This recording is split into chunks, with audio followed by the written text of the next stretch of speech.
several things I noticed in Nicaragua. One thing was that it's very busy in the city of Managua. That's their capital city, and that area is very busy.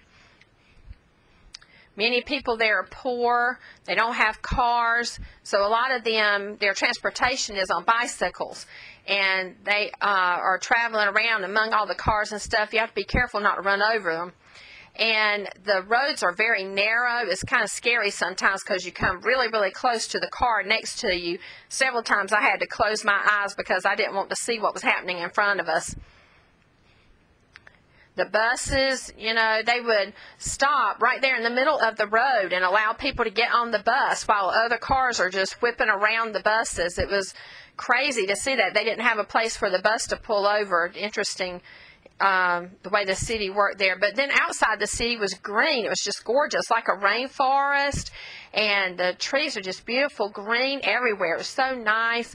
And the mountains out in the distance, you could see them. Now understand, all those mountains are volcanoes, and the students well understood what volcanoes were. We didn't have to explain that in great detail because they already knew, and they see those all the time. They have nice beaches there.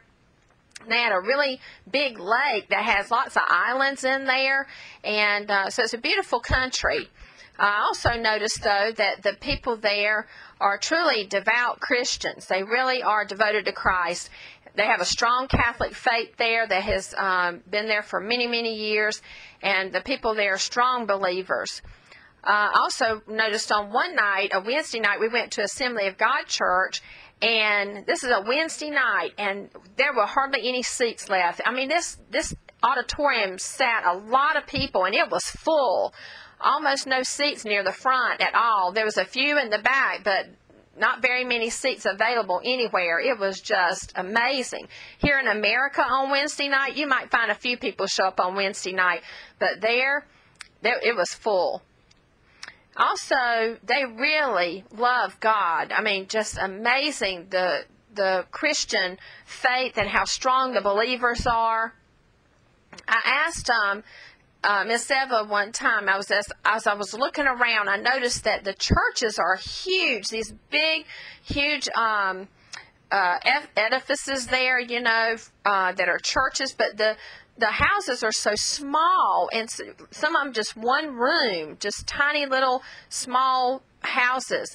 And I asked her, how in the world do the people feel with their home being so tiny, so small, and the church being so fancy, taking up almost a whole city block? And she said that the people there would prefer that God had the nice house. Wow, that never occurred to me. That just really hit me whenever I heard her say that. Very different perspective than what we have in the U.S.